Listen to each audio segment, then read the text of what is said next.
السلام علیکم ورحمۃ اللہ وبرکاتہ۔ الحمد للہ رب العالمین والصلاة والسلام على سید الانبیاء والمرسلین نبینا محمد وعلى آلہ وصحبہ اجمعین، اما بعد۔ یقول اللہ سبحانہ وتعالی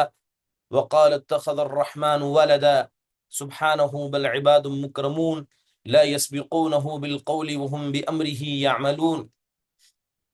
يعلم ما بين أيديهم وما خلفهم ولا يشفعون إلا لمن ارتضى وهم من خشيته مشفقون۔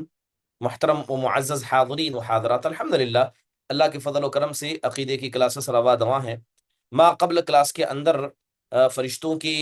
ان جسمانی صفات کے حوالے سے تذکرہ کیا گیا جس کا ذکر قرآن و حدیث کے اندر آیا ہے، اور یہ بات بتائی گئی تھی کہ آئندہ درس کے اندر انشاءاللہ فرشتوں کے ان اخلاقی صفات کا تذکرہ کیا جائے گا جس سے وہ متصف ہیں، جیسے اللہ تبارک و تعالیٰ نے انہیں پیدا کیا ہے۔ بنیادی طور پر اگر فرشتوں کے اخلاقی صفات کا ذکر کیا جائے تو اللہ تبارک و تعالیٰ نے ایک صفت کا قرآن و حدیث میں بکثرت تذکرہ کیا ہے کہ فرشتے اس صفت سے متصف ہے۔ وہ کیا ہے کہ وہ اللہ تبارک و تعالیٰ کی بہترین عبادت گزار ہے۔ اللہ تبارک و تعالیٰ نے انہیں یہ اتنی صلاحیت عطا کی ہیں کہ وہ صبح شام اللہ کی عبادت کرتے ہیں، نہ وہ تھکتے ہیں، نہ وہ کبھی بیزار ہوتے ہیں، نہ کبھی وہ اللہ تبارک و تعالیٰ کی نافرمانی کرتے ہیں، نہ کبھی عبادت میں کوتاہی کرتے ہیں۔ بلکہ یہ بات بھی ہمیں سمجھنی ہوگی کہ فرشتے یہ اللہ کے درجے کے نہیں ہیں، نہ یہ الوہیت کے حقدار ہیں، نہ ان کی عبادت کی جائے گی، نہ ان کو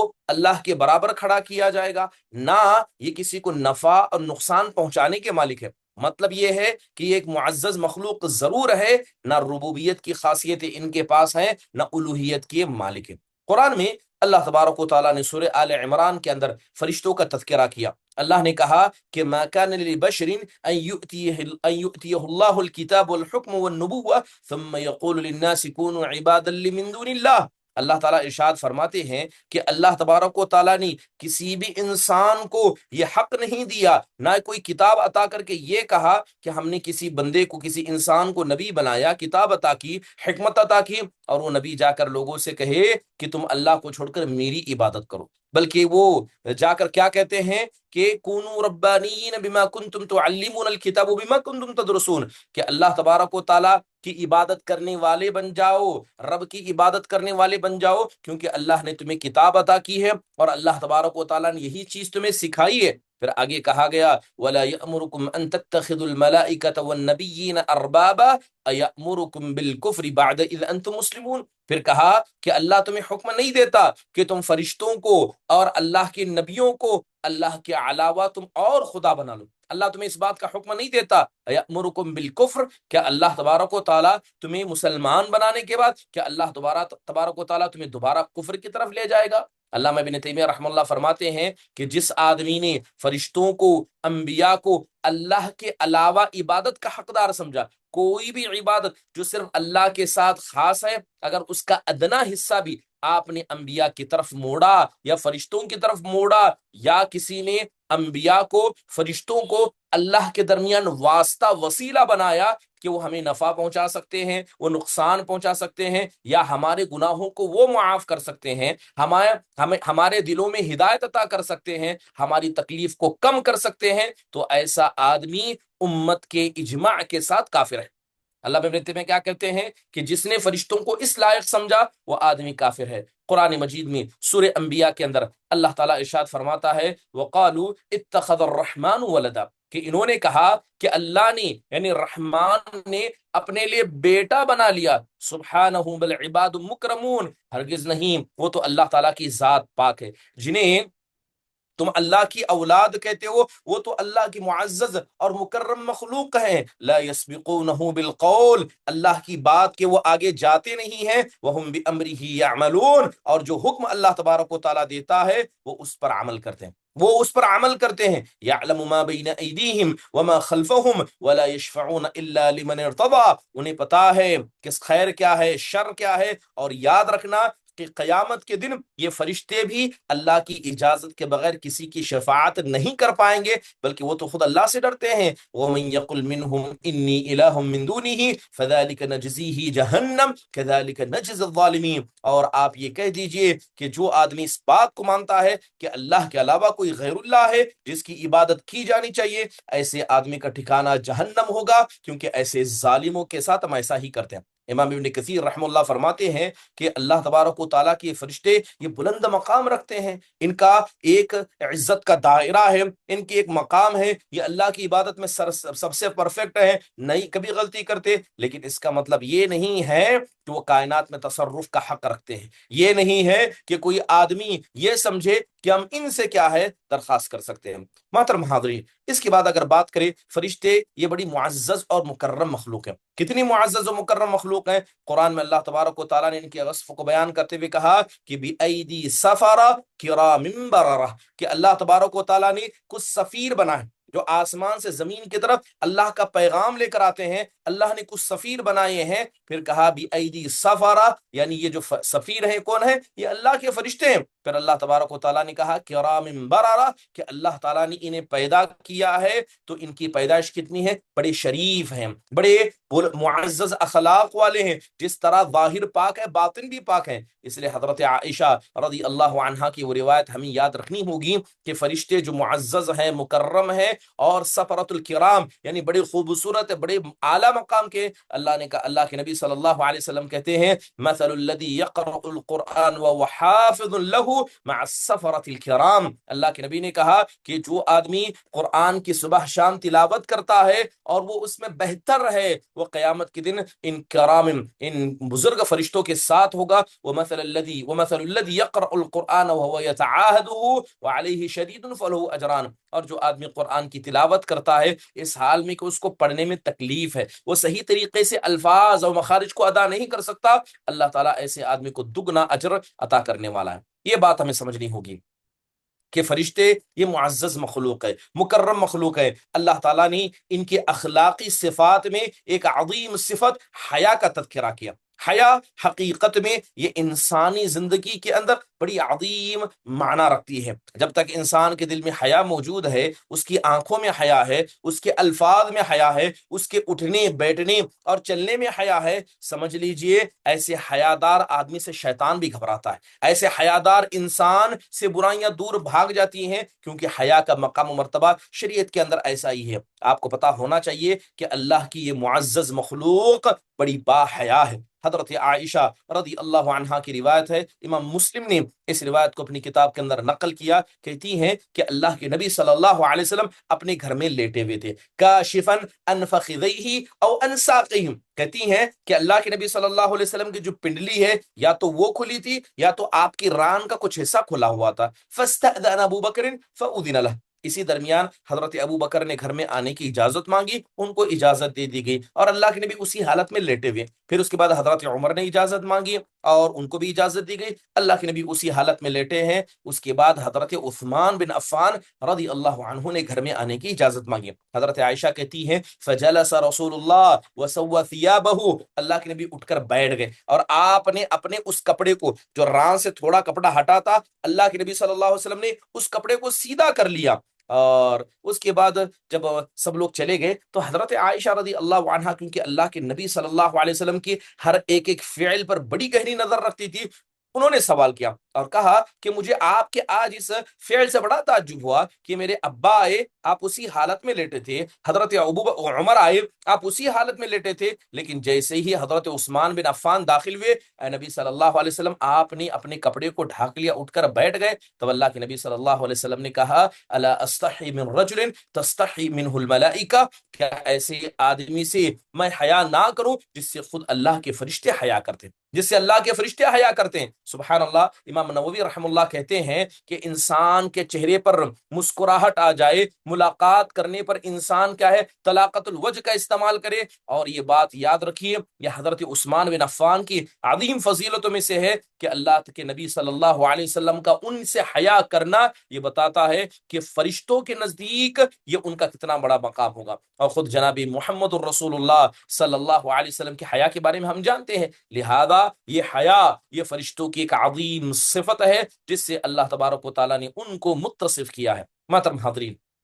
فرشتوں کی صفات کے اندر ایک عظیم صفت یہ ہے کہ یہ مخلوق علم والی ہے۔ ایسا نہیں ہے جس طرح کہ عام لوگ ہوتے ہیں، عام لوگوں میں سے نہیں ہے، اللہ تبارک و تعالیٰ نے انہیں علم سے نوازا ہے، بڑا گہرا اور مضبوط علم یہ اللہ کے فرشتے رکھتے ہیں۔ سورہ بقرہ کی ان شروعات کی آیتوں کو پڑھیے جس میں اللہ نے تذکرہ کرتے ہوئے کہا وَعَلَّمَ آدَمَ الْأَسْمَاءَ كُلَّهَا ثُمَّ عَرَضَهُمْ عَلَى الْمَلَائِكَةِ فقال انبئوني باسماء هؤلاء ان كنتم صادقين قالوا سبحانك لا علم لنا الا ما علمتنا انك انت العليم الحكيم۔ فرشتوں نے کہا جب اللہ تعالیٰ نے حضرت آدم کو سارے نام سکھا دیے، اللہ نے ان کو فرشتوں کے سامنے پیش کیا، کہا کہ فرشتوں ان ناموں کو بتاؤ اگر تم اپنے دعوے میں سچے ہو، تم دعویٰ کرتے ہو کہ تم علم والے ہو، اگر علم والے ہو تو جو آدم کو ہم نے سکھایا اس کے بارے میں بتاؤ۔ تو انہوں نے کہا اے اللہ تیری ذات بڑی پاک ہے، ہم اتنا ہی جانتے ہیں جتنا تو نے ہمیں سکھایا ہے، تیری ذات تو علیم ہے، تیری ذات تو حکیم ہے۔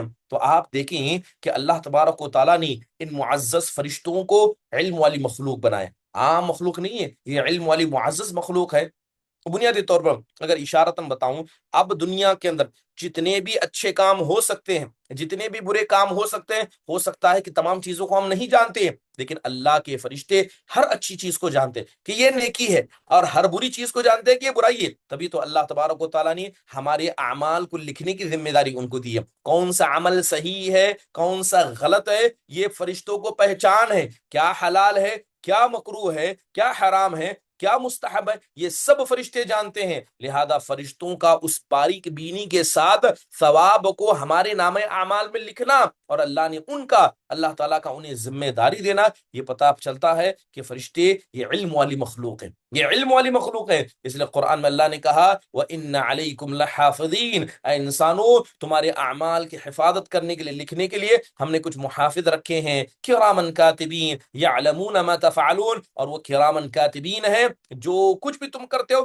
سب جانتے ہیں، کیا اچھا ہے کیا برا ہے سب جانتے ہیں۔ یہی وہ فرشتے ہیں جو عام انسانوں کی روحوں کو قبض کرتے، لہذا روحوں کی قبض کرنے کا معاملہ یہ فرشتوں کو پتا ہے، لہذا فرشتے جانتے ہیں کہ ہم میں سے یہاں جتنے ہیں کس کی موت کب آنے والے، فرشتوں کو اس کے بارے میں علم موجود ہے۔ اس لیے اللہ نے کہا قل یتوفاکم ملک الموت الذی اکل بکم، سورہ سجدہ میں اللہ نے کہا کہ اے نبی کہیے کہ جس ملک الموت کو ہم نے تمہارا ذمہ دار بنایا ہے اس کو کیا ہے، ہم نے طاقت دے رکھی ہے، ہم نے اسے علم دے رکھا ہے، بلکہ اللہ تبارک و تعالیٰ نے اپنی ایک معزز اور مکرم مخلوق اور ایک نبی اور فرشتوں میں سردار حضرت جبرائیل علیہ الصلوۃ والسلام کے بارے میں کہا علمہ شدید القویٰ، کہ آپ صلی اللہ علیہ وسلم کو کس نے سکھایا ہے، جو جسم کے اعتبار سے علم کے اعتبار سے سب سے طاقتور ہے، اس نے آپ صلی اللہ علیہ وسلم کو علم دیا ہے۔ امام ابن جریر الطبری رحمہ اللہ کہتے ہیں کہ اللہ کے نبی صلی اللہ علیہ وسلم کو یہ قرآن جس نے سکھایا وہ حضرت جبرائیل علیہ الصلوۃ والسلام تھے۔ تو اس سے یہ پتا چلا کہ یہ معزز مخلوق جنہیں ہم اللہ کے فرشتے کہتے ہیں یہ علم والی مخلوق ہے اور یہ بہت ساری چیزوں کو جانتے ہیں۔ اس کے علاوہ ان کی اخلاقی صفات میں یہ بھی ہے کہ یہ گفتگو کرتے ہیں، یہ بات چیت کرتے ہیں، لیکن ان کے بات میں کبھی غلط الفاظ نہیں ہوتے، وہ ہمیشہ خیر کی بات کرتے ہیں، ہمیشہ اللہ کی تعریف والی بات کرتے ہیں۔ لہذا ان کے بات کرنے کا طریقہ، ان کے بات کرنے کا تذکرہ قرآن کے اندر موجود ہے، جیسے سورہ بقرہ کی آیت میں نے پڑھ کر کہا کہ جب اللہ نے فرشتوں کو پیدا کرنے کا ارادہ کیا تو اللہ تعالیٰ نے جب انسان کو پیدا کرنے کا ارادہ کیا تو فرشتوں نے کہا اَتَجْعَلُ فِيهَا مَن يُفْسِدُ فِيهَا وَيَسْفِكُ الدِّمَاءَ، اے میرے پروردگار، اے ہمارے پروردگار، کیا تو زمین میں ایک ایسی مخلوق کو پیدا کرے گا جو فساد مچائے گی، خون بہائے گی؟ اے اللہ ایسی مخلوق کو تو کیوں پیدا کرے گا؟ وَنَحْنُ نُسَبِّحُ بِحَمْدِكَ وَنُقَدِّسُ لَكَ، اے ہمارے پروردگار ہم موجود ہیں تیری تسبیح بیان کرنے کے لیے، تیری تعظیم بیان کرنے کے لیے۔ تب اللہ نے کہا انی اعلم ما لا تعلمون، اے اللہ کے بندو، اے فرشتو، تم ان چیزوں کو نہیں جانتے جن کو میں جانتا ہوں۔ پھر اس کے بعد اللہ نے آدم کو علم دیا اور فرشتوں کے سامنے پیش کیا۔ تو یہ آیت کریمہ بتاتی ہے کہ فرشتے گفتگو کرتے ہیں، وہ بول چال ان کے درمیان موجود ہے۔ دوسرے جگہ اللہ نے سورہ سبا میں اسی کا تذکرہ کرتے ہوئے کہا حتی اذا فزع عن قلوبهم قالوا ماذا قال ربكم قالوا الحق وهو العلی الکبیر، کہ جب فرشتوں کے دل سے گھبراہٹ ختم ہو جاتی ہے۔ جب اللہ تعالیٰ آسمان میں کوئی فیصلہ کرتا ہے تو سب سے پہلے یہ عرش کو اٹھانے والے فرشتے ان باتوں کو سنتے ہیں، اس کے بعد وہ نیچے والوں سے کہتے ہیں، پھر نیچے والوں سے کہتے ہیں۔ جیسے ہی اللہ کا کوئی فرمان آسمانوں میں گردش کرنے لگتا ہے، سارے فرشتے مارے گھبراہٹ کے اپنے پروں کو زور سے مارتے ہیں، اور ایسی آواز نکلتی ہے جسے کسی زنجیر کو پتھر پر مارا گیا ہو، اور مارے گھبراہٹ کے سب خاموش ہو جاتے ہیں۔ لہذا جب یہ گھبراہٹ اللہ تعالیٰ کے حکم کے بعد جو گھبراہٹ ان کی دلوں سے ہلکی کم ہو جاتی ہے، تو آپس میں کہتے ہیں ماذا قال ربکم، یہ تو بتاؤ کہ تمہارے رب نے کیا کہا، کیا تمہارے رب نے فیصلہ کیا۔ تو یہ ان کی گفتگو کا طریقہ ہے۔ تو کہتے ہیں کہ اللہ تعالیٰ نے جو بھی فیصلہ کیا وہ حق والا ہے، بے شک اللہ تعالیٰ کی ذات علی ہے، بے شک اللہ تبارک و تعالیٰ کی ذات قدیر ہے۔ آپ دیکھیں کہ اللہ تبارک و تعالیٰ نے ان کو ایک معزز مخلوق بنایا ہے، تو اللہ نے بات چیت کرنے کی بھی کیا ہے، ان کو انتظام دیا۔ ایک اہم بات، ایک اہم صفت فرشتوں کے حوالے سے یہ ہے کہ جو بھی کام ان کو دیا جائے بڑے پروفیشن انداز سے کرتے ہیں، بالکل پرفیکشن کے ساتھ کرتے ہیں، یعنی ان کے کاموں میں کمال ہے، ان کے معاملات میں تنظیم ہے، ترتیب ہے، اور اللہ کی عبادت بھی ایسے ویسے نہیں کرتے ہیں، بلکہ اللہ کی عبادت کرنے کے لیے بھی وہ صف باندھ کر کھڑے ہوتے ہیں۔ جیسے کہ حضرت جابر بن سمورہ رضی اللہ عنہ کہتے ہیں، آپ علیہ الصلوۃ والسلام نے صحابہ سے کہا الا تصفون کما تصف الملائکۃ عند ربها، کیا تم ایسے صفوں کو نہیں باندھتے جس طرح اللہ کے فرشتے اللہ کے پاس اپنے صفوں کو باندھتے ہیں؟ تو صحابہ نے کہا اے اللہ کے نبی صلی اللہ علیہ وسلم وکیف تصف الملائکۃ عند ربها، آپ یہ تو بتائیے کہ اللہ کے فرشتے یہ اللہ کے پاس کیسے صف باندھتے ہیں؟ تب آپ نے کہا یتمون الصفوف الاولى ويتراصون في الصف، کہ فرشتے پہلے اگلی صفوں کو مکمل کرتے ہیں،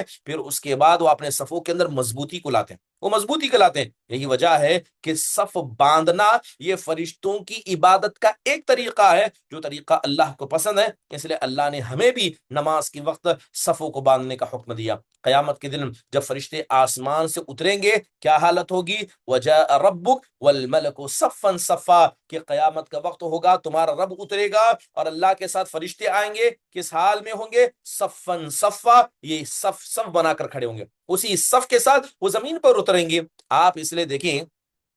کہ فرشتوں کا صف بنانا حقیقت میں یہ اللہ تعالیٰ کے سامنے عاجزی انکساری اختیار کرنا ہے۔ اس لیے اللہ تعالیٰ نے کہا وَيَوْمَ يَقُومُ الرُّوحُ وَالْمَلَائِكَةُ صَفًّا لَا يَتَكَلَّمُونَ إِلَّا مَنْ أَذِنَ لَهُ الرَّحْمَنُ وَقَالَ صَوَابًا، اور اس دن روح یعنی اللہ تبارک و تعالیٰ کی معزز مخلوق حضرت جبرائیل کھڑے ہوں گے، سارے فرشتے ہوں گے اور صف صف بنا کر کھڑے ہوں گے، لا يتكلمون الا من اذن له الرحمن، اور وہی گفتگو کرے گا جس کو رحمان اجازت دے گا، وقال صوابا، اور جو کہیں گے وہ سب ثواب ہوگا، یعنی سب صحیح بات کہیں گے۔ اس لیے آپ دیکھیں کہ فرشتے اپنی بات چیت میں اپنے معاملات میں کتنے دقیق ہیں، وہ حدیث ہمیں سمجھنی ہوگی جو حضرت انس بن مالک رضی اللہ عنہ سے روایت ہے،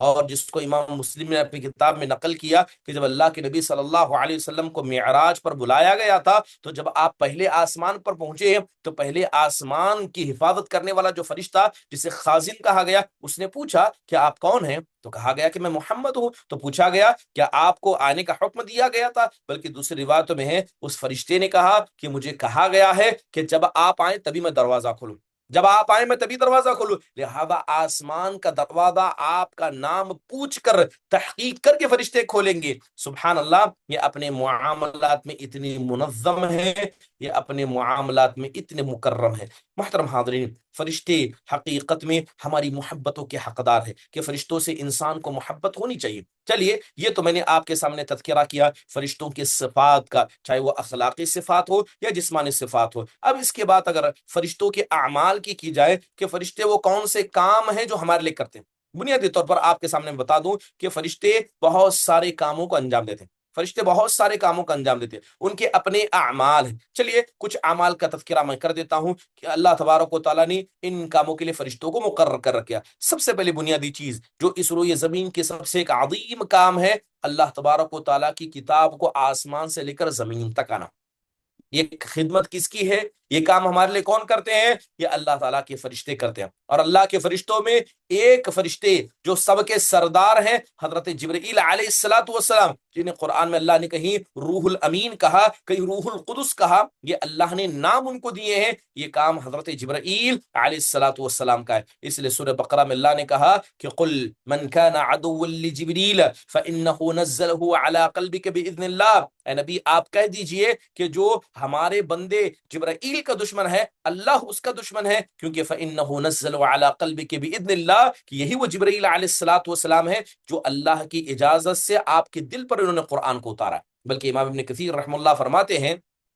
کہ یہ اس معزز اور مکرم فرشتے کی ایک عظیم شان ہے کہ اللہ کے سب سے قریب یہی فرشتے ہیں۔ کہیں اللہ تعالیٰ نے اسی بات کا تذکرہ دوسرے الفاظ میں کرتے ہوئے کہا وَإِنَّهُ لَتَنزِيلُ رَبِّ الْعَالَمِينَ نَزَلَ بِهِ الرُّوحُ الْأَمِينُ عَلَى قَلْبِكَ لِتَكُونَ مِنَ الْمُنذِرِينَ بِلِسَانِ عَرَبِيٍّ مُبِينٍ، کہ بے شک رب العالمین کے پاس سے یہ اس کتاب کو لے کر اترے ہیں، نہ اور جبرائیل علیہ الصلوۃ والسلام ہیں علی قلبک لتکون من المنذرین، اور یہ کتاب لے کر سیدھے آپ کے دل پر یہ اترے ہیں تاکہ اسی دل سے آپ لوگوں کو ڈرانے والے بن جائیں، بلسان عربی مبین، اور یہ کتاب بھی کس میں ہے؟ واضح اور صاف و شفاف عربی زبان میں۔ محترم حاضرین، اگر آپ قرآن کو پڑھیں گے تو جگہ بجگہ اس بات کا تذکرہ ملے گا کہ حضرت جبرائیل کو اللہ نے ذمہ داری عطا کی، وہ اس قرآن کو لے کر آئے، نبی صلی اللہ علیہ وسلم کے سینے پر اتارا۔ حقیقت میں یہ جبرائیل علیہ الصلوۃ والسلام کی ذمہ داری تھی، اللہ تبارک و تعالیٰ نے ان کو مقرر کیا تھا، لہذا حضرت جبرائیل قرآن کو لے کر اترا کرتے تھے۔ اور یہ قرآن کیا ہے؟ ہماری روحوں کی غذا ہے۔ یہ قرآن کیا ہے؟ حقیقت میں سلوئے زمین کی عظیم برکت ہے۔ حضرت ابن عباس رضی اللہ عنہ کہتے ہیں کہ قرآن میں اللہ نے کہا لا تحرک به لسانک لتعجل به، کہ آپ اپنی زبان کو زور زور سے حرکت نہ دیجئے تاکہ یاد کرنے میں جلدی بازی کی جائے۔ کہتے ہیں کہ اللہ کے نبی صلی اللہ علیہ وسلم پر جب وہی اترتی تھی تو اللہ کے نبی صلی اللہ علیہ وسلم اپنی زبانوں کو زور زور سے ہلاتے تھے، اپنے ہونٹوں کو ہلاتے تھے تاکہ اس کو یاد کر سکے، جان لے۔ تو اللہ تبارک و تعالیٰ نے کہا کہ اللہ نے کہا کہ لا تحرک به لسانک لتعجل به ان علینا جمعه وقرآن، کہ جب ہمارے معزز بندے جبرائیل آپ کے پاس قرآن لے کر آئے، آپ اپنی زبان کو زور زور سے حرکت نہ دیجیے، آپ کے سینے میں محفوظ کرنا، آپ کو پڑھوانا، یہ ہماری ذمہ داری ہے، یہ ہمارا معاملہ ہے۔ اسی وجہ سے جناب محمد الرسول اللہ صلی اللہ علیہ وسلم کو قرآن سکھانے کے لیے ہر رمضان میں جبرائیل علیہ الصلوۃ والسلام آتے تھے، اور جس سال آپ علیہ الصلوۃ والسلام کا انتقال ہوا، اللہ کے نبی صلی اللہ علیہ وسلم 2 مرتبہ آئے۔ بس اتنی ہی نہیں، بہت ساری بشارتیں بھی حضرت جبرائیل علیہ الصلوۃ والسلام لے کر آیا کرتے، جیسے کہ حضرت ابو ذر غفاری رضی اللہ عنہ کی ایک روایت کے اندر آتا ہے، اللہ کے نبی نے کہا کہ اتاری جبرائیل فبشرنی انہ من مات لا یشرک باللہ شیئا دخل الجنہ۔ اللہ کے نبی کہتے ہیں کہ میرے پاس جبرائیل آئے تھے اور آ کر انہوں نے مجھے خوشخبری دیتے ہوئے کہا کہ جو آدمی اس حال میں مر جائے کہ اس نے اللہ کے ساتھ شرک نہیں کیا ہوگا، ایسا آدمی جنت میں ضرور داخل ہوگا۔ تب حضرت ابو ذر نے کہا اللہ کے نبی کیا معاملہ ایسا ہے؟ وَإِن زَنَا وَسَرَقَ وَإِن سَرَقَ وَإِن زَنَا وَإِن سَرَقَ وَإِن زَنَا، آ کر کہتے ہیں اللہ کے نبی اگر اس نے کیا شرک تو نہیں کیا لیکن اس نے زنا کیا ہے، چوری کیا ہے؟ کہا کہ ہاں۔ اے اللہ کے نبی اگر اس نے زنا کیا، چوری کیا، تب بھی اللہ اسے جنت میں ڈالے گا؟ آپ نے کہا کہ ہاں۔ سبحان اللہ۔ تو یہ حقیقت میں یہ بات آپ کو کس نے بتائی تھی؟ یہ بات آ کر حضرت جبرائیل امین علیہ الصلوۃ والسلام نے آپ علیہ الصلوۃ والسلام کو بتایا تھا۔ محترم حاضرین، آپ دیکھیے کہ حضرت جبرائیل علیہ الصلوۃ والسلام ایک عظیم کام کرتے ہیں، وہ کام کیا ہے؟ قرآن مجید کو لے کر نازل ہونا۔ اس کے علاوہ فرشتوں کی خدمتوں میں ایک عظیم خدمت یہ ہے کہ آج جو بارش کو اترتا ہم دیکھتے ہیں، ان کی ذمہ داری بھی اللہ تعالیٰ نے فرشتوں کو دے کر رکھی ہے، اور اکثر علماء کا کہنا یہ ہے کہ جس فرشتے کو پیڑ پودے اگانے کی، بارش کو نازل کرنے کی ذمہ داری دی گئی، وہ حضرت میکائیل علیہ الصلوۃ والسلام ہے۔ اس لیے آپ دیکھیں کہ وہ حدیث جو حضرت عبداللہ بن عباس نے روایت کی ہے، امام ترمذی نے غالب اس حدیث کو نقل کیا، ہے کہ یہود اللہ کے نبی صلی اللہ علیہ وسلم کے پاس آئے اور آ کر کہا کہ ان نسألک عن 5 اشیاء، اے محمد صلی اللہ علیہ وسلم ہم آپ سے 5 چیزوں کے بارے میں سوال کرنے والے ہیں، اور یاد رکھیے کہ اگر آپ سچے نبی ہیں تو یقیناً آپ ان بات کو جانتے ہوں گے۔ کہا کہ ٹھیک ہے بتاؤ۔ ٹھیک ہے، تو تب آپ صلی اللہ علیہ وسلم نے کہا کہ اللہ علی ما نقول وکیل، کہ جو ہماری بات ہے میں سچ کہوں گا، اور جو بھی بات ہے اللہ تعالیٰ اس پر گواہ ہے۔ تو انہوں نے سوال کیے، تب اس میں سے یہ تھا، اللہ کے نبی علیہ الصلوۃ والسلام نے کہا تھا کہ لیس من نبی الا له ملک یاتیہ الخبر۔ تو اللہ کے نبی صلی اللہ علیہ وسلم سے ان لوگوں نے کہا کہ اللہ نے کسی بھی آدمی کو نبی نہیں بنایا ہے مگر ایک فرشتہ اس کے پاس خبر لے کر آتا ہے، یعنی وحی لے کر آتا ہے۔ آپ بتائیے آپ کے ساتھی کون ہیں، یعنی جو وہی آپ کے پاس لے کر آتا وہ کون ہے؟ تب آپ نے کہا جبریل علیہ الصلوۃ والسلام، کہا جبریل علیہ الصلوۃ والسلام ہے۔ تب انہوں نے کہا جبریل ذاک الذی ینزل بالحرب والقتال والعذاب عدونا، تو انہوں نے کہا کہ جبرائیل یہ تو جنگ کو لے کر آتے ہیں، یہ تو موت کو لے کر آتے ہیں، یہ تو عذاب کو لے کر آتے ہیں، وہ ہمارے دشمن ہیں۔ اگر آپ میکائیل کہتے، جو میکائیل پیڑ پودا اگاتے ہیں، رحمت کو لے کر آتے ہیں، بارش کو نازل کرتے ہیں، تو وہاں پر ایمان لاتے، لیکن آخرکار انہوں نے ایمان کو نہیں قبول کیا۔ تو آپ دیکھیں کہ یہودیوں کو بھی پتا تھا، یہودیوں کو پتا تھا کہ زندگی دینے کا معاملہ، چاہے دل کو زندگی دی جائے، روح کو زندگی دی جائے، یا زمین میں پیڑ پودوں کو زندگی دی جائے، یا اس کے علاوہ کسی جانور کو زندگی دی جائے، ان سب کی ذمہ داری اللہ تبارک و تعالیٰ نے حضرت میکائیل علیہ الصلوۃ والسلام کو عطا کی ہے۔ اور یہاں آسمان سے پانی نازل کرنے کا مطلب ہدایت کے ساتھ رزق دینا بھی ہے، کہ ہر آدمی کا رزق اللہ نے آسمان میں رکھا ہے، اور وہ رزق لے کر حضرت میکائیل علیہ الصلوۃ والسلام زمین کی طرف اترتے ہیں۔ بسا اوقات بارش کی شکل میں ہوتا ہے، اور بسا اوقات وہ ہمارے معمولی رزق کی شکل میں ہوتا ہے۔ تیسرا کام جو فرشتے بطور خدمت ہمارے لیے انجام دیتے ہیں، سور پھونکنے کے کام، اس کے لیے اللہ تبارک و تعالیٰ نے فرشتوں کو مقرر کر رکھا ہے، ہم نہیں۔ اس کے بارے میں بارہا پڑھا ہے قرآن میں، اللہ تعالیٰ نے سور کا ذکر کرتے ہوئے کہا وَنُفِخَ فِي الصُّورِ، کہ جب سور کے اندر پھونک ماری جائے گی، فَصَعِقَ مَن فِي السَّمَاوَاتِ وَمَن فِي الْأَرْضِ، جتنے بھی آسمان والے ہیں، جتنے بھی زمین والے ہیں، یہ سب کے سب کیا ہے؟ ختم ہو جائیں گے، بے ہوش ہو جائیں گے، الا من شاء اللہ، مگر جنہیں اللہ تبارک و تعالیٰ کیا ہے؟ بیدار رکھنا چاہے۔ ثم نفخ فیہ اخری، پھر دوبارہ سور پھونکی جائے گی، فاذا هم قیام ینظرون، تو سارے کے سارے کھڑے ہو کر دیکھنے کی حالت میں بن جائیں گے۔ اس لیے اللہ کے نبی علیہ الصلوۃ والسلام نے کہا کہ ما طرف صاحب السور منذ اکل به مستعدا،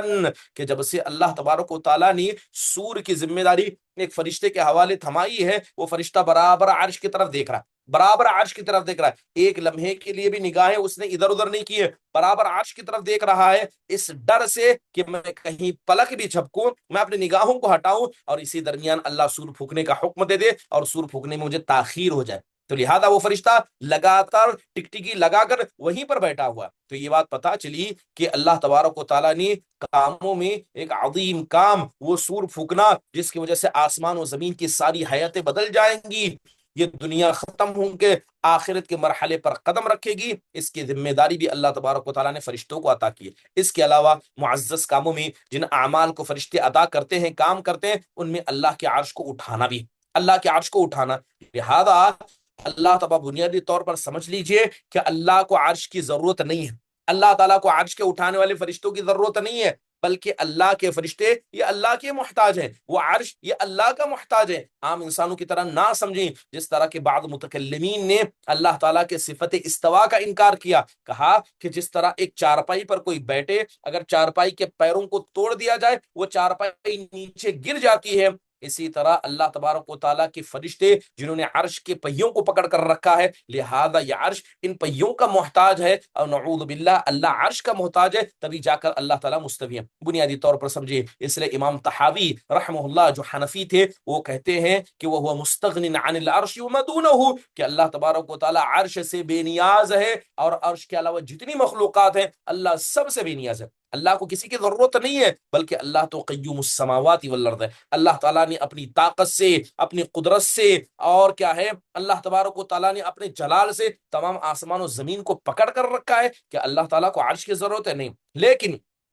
یہ اصول بتایا گیا کہ اللہ کے عرش کو فرشتے اٹھا کر رکھے ہوئے ہیں۔ قرآن میں اللہ تعالیٰ نے سورہ غافر میں کہا کہ الذین یحملون العرش ومن حولہ یسبحون بحمد ربہم ویؤمنون بہ ویستغفرون للذین آمنوا ربنا وسعت كل شیء رحمتا وعلما فاغفر للذین تابوا واتبعوا سبیلک وقہم عذاب الجحیم۔ اللہ تعالیٰ کہتا ہے کہ جو فرشتے اللہ کے عرش کو اٹھا کر رکھے ہیں، یا وہ فرشتے جو عرش کے ارد گرد ہیں، وہ اللہ کی تسبیح بیان کرتے ہیں، وہ اللہ پر ایمان رکھتے ہیں، اور جو لوگ ایمان زمین میں لے کر آئے، یہ ان کے گناہوں کی معافی مانگتے ہیں اور کہتے ہیں اے ہمارے پروردگار، تیری علم نے، تیری رحمت نے کائنات کی تمام چیزوں کو گھیر کر رکھا ہے، اے اللہ تیرے بندوں میں جو توبہ کرتے ہیں اے اللہ انہیں معاف کرنا، اے اللہ جو تیرے راستے کی اتباع کرتے ہیں اے اللہ تو انہیں معاف کرنا اور انہیں جہنم کے عذاب سے بچا کر رکھنا۔ سبحان اللہ، ایک معزز مخلوق آسمانوں میں ہے جو اللہ سے اتنے قریب ہیں کہ وہ عرش کو اٹھا کر رکھیں، وہ ایمان والوں کے لیے مغفرت کی دعا کرتے ہیں۔ محترم حاضرین، ہمیں سمجھنا ہوگا کہ کتنی پیاری مخلوق ہے۔ اللہ کے نبی علیہ الصلوۃ والسلام نے حدیثوں کے اندر بتایا ہے کہ فرشتے یہ معمولی سائز کے نہیں ہیں، اللہ تعالیٰ نے ان کو عظیم صحت، عظیم جسم عطا کیا ہے، جیسے کہ حدیث کے اندر آتا اللہ کے نبی نے کہا کہ مجھے فرشتوں میں سے ایک فرشتے کی حوالے سے گفتگو کرنے کی اجازت دی گئی۔ یعنی آپ نے جن فرشتوں کو دیکھا جو عرش کو اٹھائے ہوئے ہیں، ان میں سے آپ کہتے ہیں کہ ایک فرشتے کو میں نے دیکھا کہ اس کے یہ کندھے سے لے کر گردن تک آنے کا حصہ، کندھے سے لے کر گردن تک آنے کے لیے آپ علیہ الصلوۃ والسلام کہتے ہیں کہ 700 سال کا فاصلہ لگ جائے گا یہاں سے یہاں آنے کے لیے، اور وہ ایک فرشتہ ہے، اور ویسے 8 فرشتے ہیں جنہیں اللہ کے عرش کو اٹھا کر رکھا ہے۔ محترم حاضرین، آپ تصور کیجئے کہ صرف یہاں سے یہاں آنے کے لیے 700 سال کا فاصلہ لگ جائے گا، اور اللہ تعالیٰ نے کتنے پر ان کو عطا کیے ہیں، جیسے حضرت جبرائیل کے 600 پر ہیں، سبحان اللہ۔ تو وہ سائز کے اعتبار سے، حجم کے اعتبار سے کتنے عظیم ہوں گے، کتنے بڑے ہوں گے۔ محترم حاضرین، اس لیے آپ دیکھیں کہ فرشتوں کا تسبیح بیان کرنا، خاص کر وہ فرشتے جو اللہ کے عرش کو اٹھا کر رکھے ہیں، یہ اللہ کے سب سے قریب ہیں، یہ ایک عظیم خدمت اللہ تعالیٰ کے فرشتے کیا ہے ہمارے لیے کرتے ہیں۔ اس کے علاوہ پہاڑوں کے بھی فرشتے ہیں جنہیں اللہ تبارک و تعالیٰ نے پہاڑوں کی حفاظت، ان کی دیکھ بھال کا حکم دیا ہے۔ وہ حدیث ہم نے بارہا سنی کہ جب اللہ کے نبی علیہ الصلوۃ والسلام عبد یالیل کے پاس گئے تھے، ابن عبد یالیل بن ابی کلال کے پاس گئے تھے، یعنی اللہ کے نبی صلی اللہ علیہ وسلم تبوک میں گئے تھے، تو کیسا معاملہ آپ کے ساتھ کیا، معذرت کے ساتھ جب اللہ کے نبی علیہ الصلوۃ والسلام کیا ہے بنی عبد یالیل کے پاس گئے تھے تو کیسا معاملہ انہوں نے کیا تھا۔ اللہ کے نبی علیہ الصلوۃ والسلام کے اس طائف کے سفر میں آپ کو بڑی تکلیف دی گئی، آپ کو مارا گیا، آپ کے سر پہ خون نکلا اور پیروں میں بھی خون نکلا، یہاں تک کہ اللہ کے نبی علیہ الصلوۃ والسلام کے اس معاملے کو دیکھ کر اللہ نے جبرائیل علیہ الصلوۃ والسلام کو بھیجا تھا، اور جبرائیل اکیلے نہیں بلکہ انہوں نے کہا کہ یہ لیجئے پہاڑوں کا فرشتہ ہمارے ساتھ ہے، اور کہتا وہ پہاڑوں کا فرشتہ کہتا ہے یا محمد ان اللہ قد سمع قول قومک لک، اے محمد صلی اللہ علیہ وسلم آپ کی قوم نے آپ کو کیا کیا کہا اللہ نے سب سنا ہے، وانا ملک الجبال،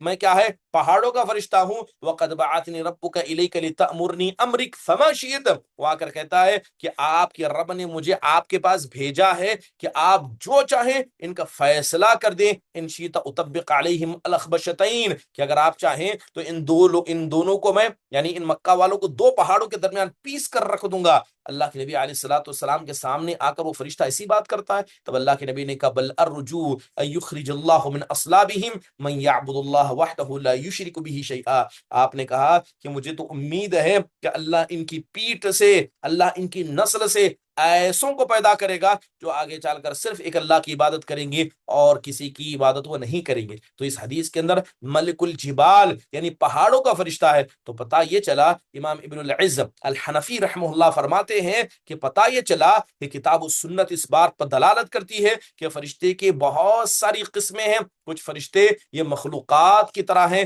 کچھ فرشتے یہ پہاڑوں کے ذمہ دار موجود ہیں۔ چلیے اتنی بات، یعنی گویا اللہ تعالیٰ نے بڑی بڑی ذمہ داریاں، ایسے کام جسے عام آدمی نہ کر سکتا ہے نہ سوچ سکتا ہے،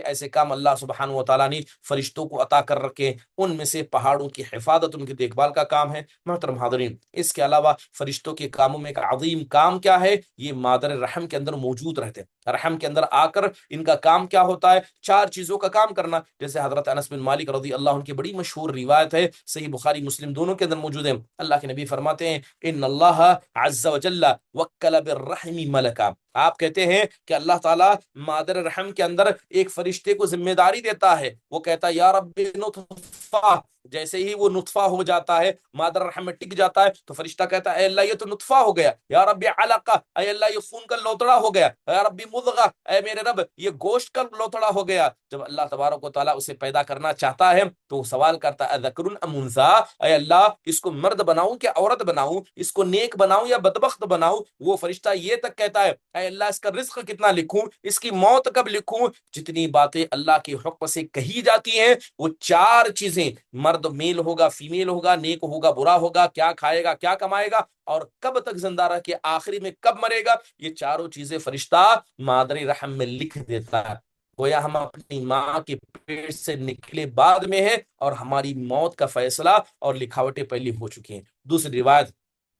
جو حضرت ابن مسعود کی ہیں، اللہ کے نبی علیہ الصلوۃ والسلام فرماتے ہیں ان احدکم یجمع خلقه فی بطن امه 40 یوما، کہ تم میں کا ایک آدمی اپنی ماں کے پیٹ میں 40 دن تک موجود ہوتا ہے، پھر اس کے بعد اللہ تبارک و تعالیٰ ایک فرشتے کو بھیجتا ہے، ایک فرشتے کو بھیجتا ہے، اور وہ فرشتہ کیا کرتا ہے، جا کر کہتا ہے اے اللہ یہ خون ہے، اے اللہ یہ تعالیٰ گوشت کا لوتھڑا ہے، یہاں تک کہ جب وہ فرشتہ جب وہ 120 دن کا ہو جاتا ہے تو اللہ تعالیٰ اس فرشتے کو کہتا ہے کہ اس میں روح پھونکی جائے اور چار چیزوں کو لکھے جائے، چار چیزوں کو لکھا جائے اور روح کو پھونکا جائے۔ چار چیزیں کیا لکھی جاتی ہے، بکتب رزقہ واجلہ وعملہ شقی ام سعید، یہ چار چیزیں لکھی جاتی ہیں۔ سب سے پہلے اس کا رزق لکھا جاتا ہے کہ کتنا کھائے گا، کب کھائے گا، کتنا کھائے گا، اس کے علاوہ اس کا موت، اس کا وقت لکھا جاتا ہے، اس کا عمل لکھا جاتا ہے، اور آخر میں یہ فیصلہ کر دیا جاتا ہے کہ یہ نیک ہوگا یہ بدبخت ہوگا۔ یہ خدمت کون کرتے ہیں، یہ خدمت فرشتے انجام دیتے ہیں۔ اس کے علاوہ بہت سارے اور بھی کام ہیں، انشاءاللہ تعالی آئندہ آنے والے درس کے اندر فرشتوں کے ان کاموں کا تذکرہ کیا جائے گا جو اللہ تبارک و تعالیٰ نے فرشتوں کو بطور ذمہ داری عطا کیا ہے۔ اللہ تعالیٰ سے دعا ہے اللہ تعالیٰ ہمارے سوچنے بیٹھنے کو قبول فرمائے۔ اگر کسی کا کوئی سوال درس کے حوالے سے ہو تو ضرور پوچھ لیں۔ چلے ٹھیک ہے، تب اجازت دیجیے، باقی باتیں آئندہ درس کے اندر انشاءاللہ تعالیٰ تذکرہ کریں گے۔ ختم